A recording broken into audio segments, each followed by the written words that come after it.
Hey, Jarek here, and this is the Nerf Ultra Speed. Or if you read the gun, the Speed Ultra. No one else seems to point this out. That's gonna bother me forever. That's always how I'm gonna read it on the gun. Anyway, yeah, I'm covering an actual Nerf brand product for once. Nerf doesn't usually release things that I care about at all. But this one is unique, and I actually really like how this looks. It's got a lot of angular lines to it. It almost looks like a bullpup, even though it's not a bullpup. The mag goes up here. This mag up back here is just for extra storage, but it does make it look a bit better, in my opinion at least. I don't know, I just like how this thing looks. And as you can probably tell by the name, this uses the Ultra darts, which are quite a bit bigger than regular darts. And I don't know, I have a soft spot for weird, gimmicky guns. I would actually love to see higher quality hobbyist Nerf blasters that use just something more than half-length darts. It seems like everything uses half-length darts nowadays. Now, don't get me wrong, half-length darts are just the best darts to use for performance, so if you're wanting to take a blaster into games, you're probably going to be using half-length darts. That said, I don't need to take all of these to games. I mean, some of these I want to buy just because I see them as cool toys to shoot around in my house or show to a friend if a friend stops by or something like that. So I would love to have more designs that use rival rounds or ultra darts or even mega darts. And more than just springers. I've never really been a fan of springers. I like my automatic, so I like flywheelers, and if you can make an AEG actually work, I would love that too. Anyway, that's what this is. This is a flywheeler that fires ultra darts. And they claim it fires very fast as far as the rate of fire goes. And for Nerf brand stuff, I mean, I guess it does. It's not as crazy fast as some things like, say, the Jupiter, although nothing is quite that fast. I chronoed that at 1200 RPM, which is insane. But then I also have things like the V6. However, those aren't firing ultra darts, so getting cool full auto out of this, I don't know, it's just really entertaining to me. You can probably tell I'm approaching this blaster differently than most other people have. I've seen a lot of reviews online kind of just railing this thing for a lot of its faults, and it's not flawless, don't get me wrong, but I'm purely buying this just to have a cool toy in my house. And in that regard, it does what it's supposed to pretty well. The quality externally is about what you would expect from Nerf. It's the same sort of plastics you've seen in all of their other blasters. The top rail is solid enough to carry this thing, and this thing is a lot heavier than it looks. Most of its weight is kind of right around here, so it feels like you're shouldering a bullpup. That's the best way I can describe it. And honestly, as you're shouldering it, it's pretty comfortable, despite the fact that it's huge and bulky looking. I'd be willing to bet that the weight being in the back is probably because of all the batteries you need to run this thing. That's one of the downsides. This thing needs 6 C-cell batteries that go right in here. Nerf, when are you going to embrace battery packs or lipos or just something better than store-bought batteries? If you want something that has a rate of fire like this, you have to move on. Yeah, I really don't like having to put 6 C-cell batteries in this, and that might be some of the reason why this thing has a hard time handling a full mag dump. Yeah, that's one of the other downsides. If you just fire this thing on full auto, about halfway through the mag, those darts start dropping about 5 feet faster, and also the rate of fire slows down. You can actually audibly hear it.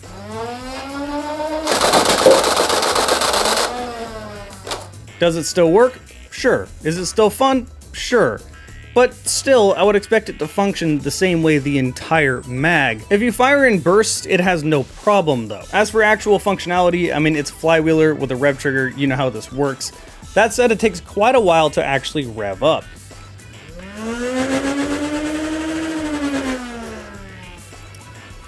Yeah, it revs up a little slow. Everything else is rather standard though. It's standard AK style mag release.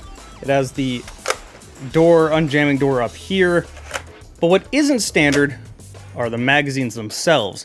These only work in this gun. The way they lock in darts is totally different. It doesn't have that ring loop thing on top. This might be a bigger deal to other people. This is the only blaster I have that fires ultra darts, so to me it kind of doesn't matter too much, and I really only plan on shooting this in my house and just having fun.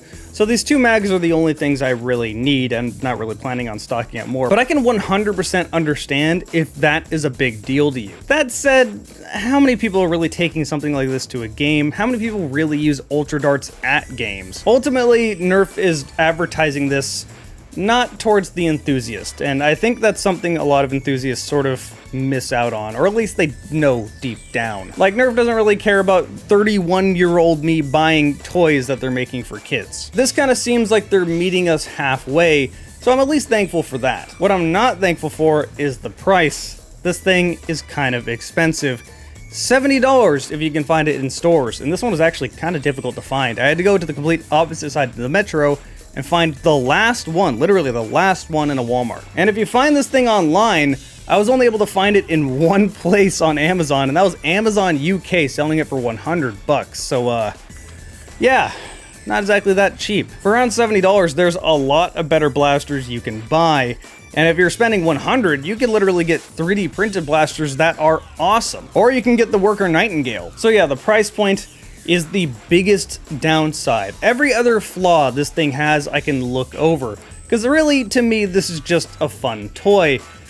But boy, this is not exactly worth $70 to $100 unless you have disposable income and don't really care. So what about these darts that this comes with?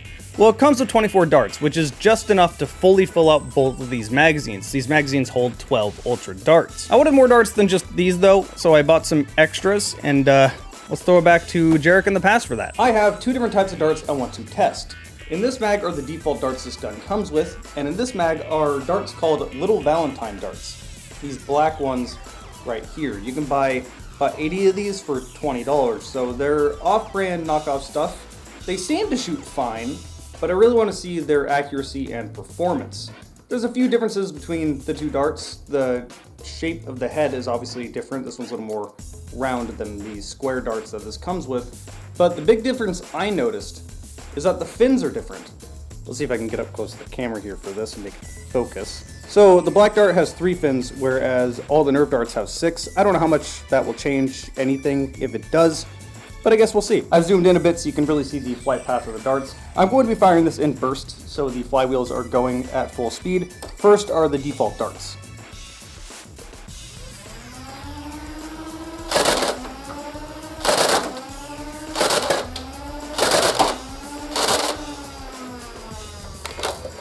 They seem to fire relatively straight. I'm not really noticing anything veering off or being inaccurate. I mean, they seem to work. Now let's try the Little Valentine darts.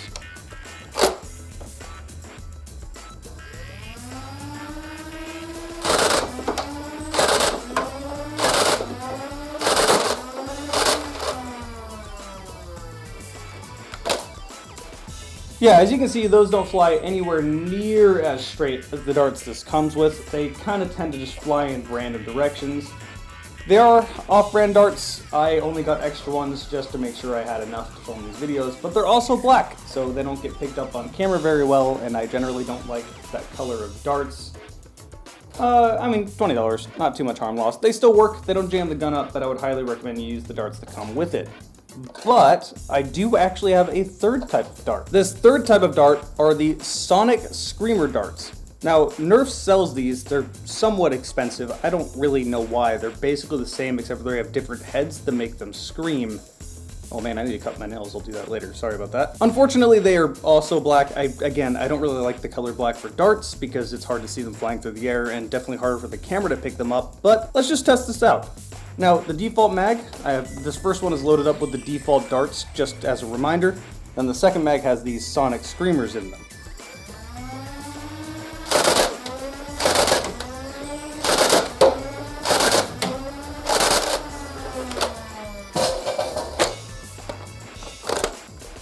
Alright, Sonic Screamers.